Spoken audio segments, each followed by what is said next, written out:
What's happening, Virgo? How is everyone? I hope good. I am here with your monthly reading for the month of August 2020. It is going to be just real short and sweet, but to the point, and hopefully give you some information and insight on what to expect next month. If it's in love, if it's with your job, you know, your family life, whatever it is here to just kind of give you a peek into what to expect. So I'm going to go ahead and get started. It's not a very long reading. My readings for the zodiacs for the month are not. I don't spend a lot of time on them, but I give you the information that Spirit sees fit. And so here we go. Your first card and the energy of the reading is the Seven of Pentacles. This card shows hard work and patience will be rewarded, and that working toward accomplishments will bring success.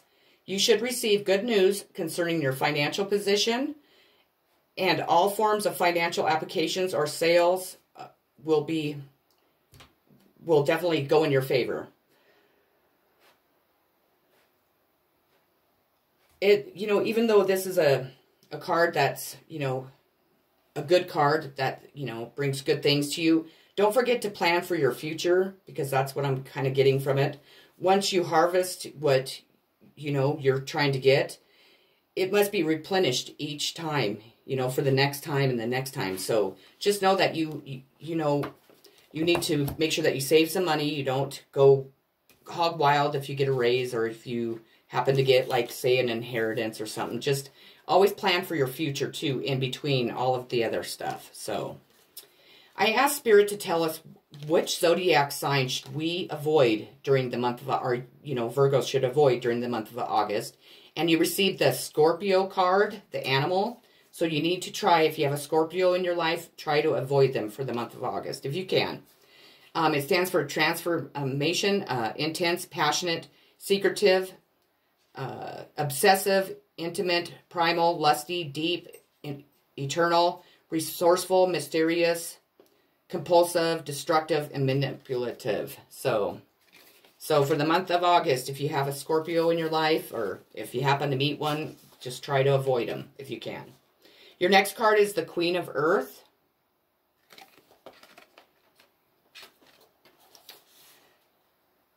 Touch, connect, and create with your hands.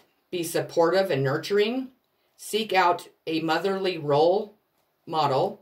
A need for wise and honest counsel. Kindness is required. You are loved and supported. Mother, do not smother. Share the responsibilities. Puddles, go lay down.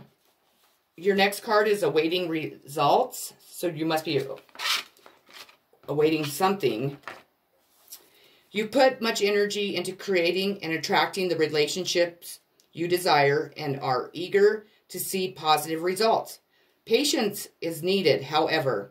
Reshaping attitudes and beliefs takes time. Refining yourself so that you'll attract just the right person in a process.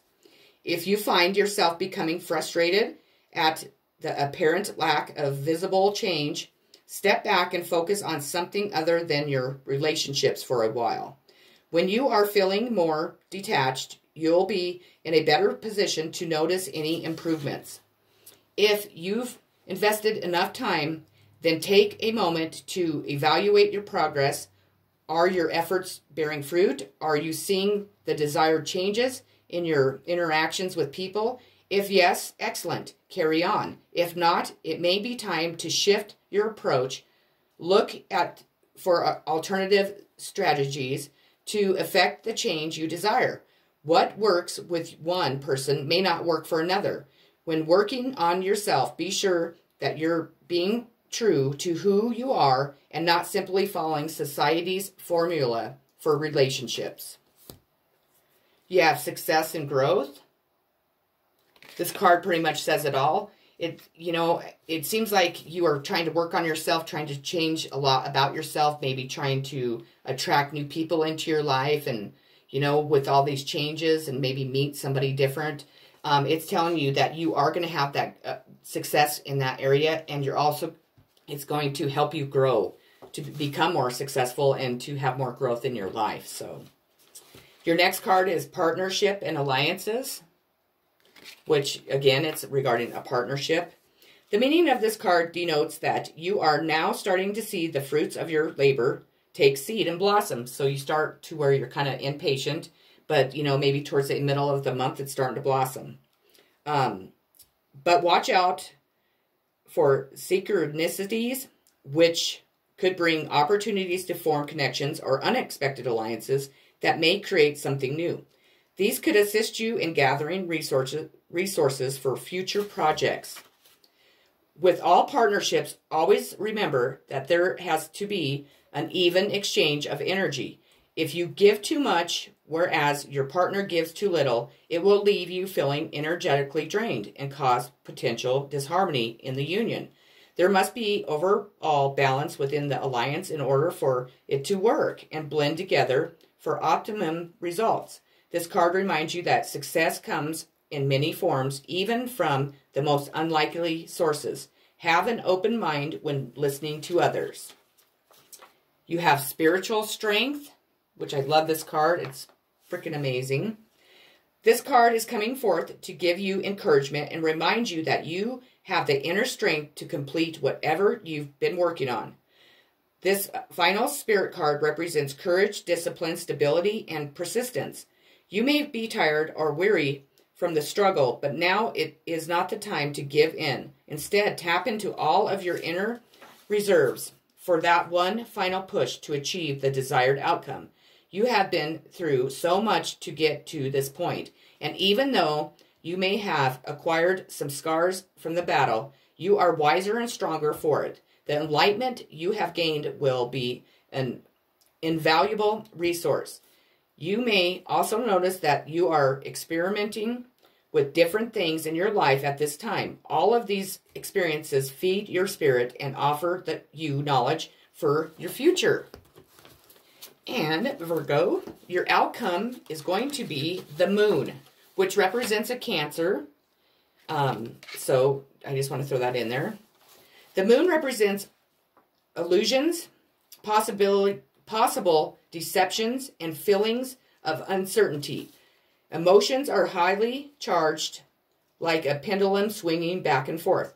Due to the mystical associations of the moon, it can also show our dreams becoming vivid as the subconscious reveals itself to us.